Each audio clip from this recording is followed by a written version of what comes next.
Sylvania Schools has been considering asking voters for new money for months. The district said back in March of last year it was facing a $2 million shortfall because of state funding cuts. And tonight, the Board of Education officially made the move to place a new operational levy on the ballot for the May election. Steve Iwanek spoke with district leaders at tonight's Board of Education meeting and joins to explain the details of this levy. Steve? Yeah, Kaylee and Jeff, keep in mind, Sylvania is the only area school district outside of Toledo public schools with multiple high schools. And for the first time since 2016, Sylvania Schools is putting a levy on the ballot. The board had approved a $7.9 mil levy for the May ballot, a move district leaders say is critical to maintain classroom programs, staffing, and student opportunities. So tonight, we explain what it could mean for taxpayers.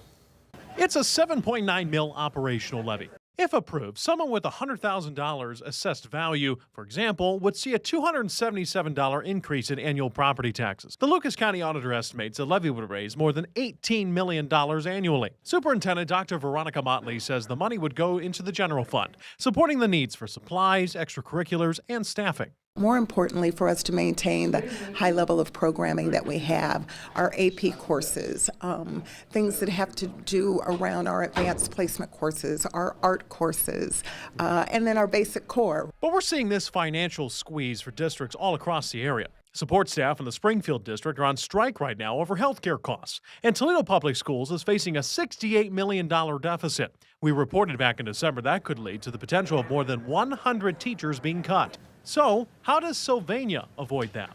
We have a track record. We tighten our belts just like folks do at home. When things get tight, we have to reduce spending, curb costs, and we've done our best to do that. We've just reached a point that's kind of like a fever pitch right now. Still, not everyone is on board. At Monday night's meeting, Gary Schmidt, a Sylvania resident, said a new levy would force him out. I go Fulton County, 5 miles down the road. I haven't even looked or anything, but I would move. I'd get out of Sylvania. He says he's on a fixed income, and another tax increase would be hard to stomach. But Dr. Motley warns if the levy fails, the district would face some tough choices. It may be a reduction in administrators. It may be less electives. It may be an increase in fees. All those things need to be discussed with our Board of Education so they can prioritize what those reductions would look like.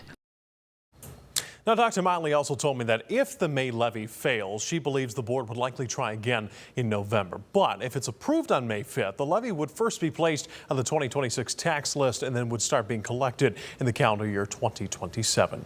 In studio, Steve Iwanek, WTOL 11.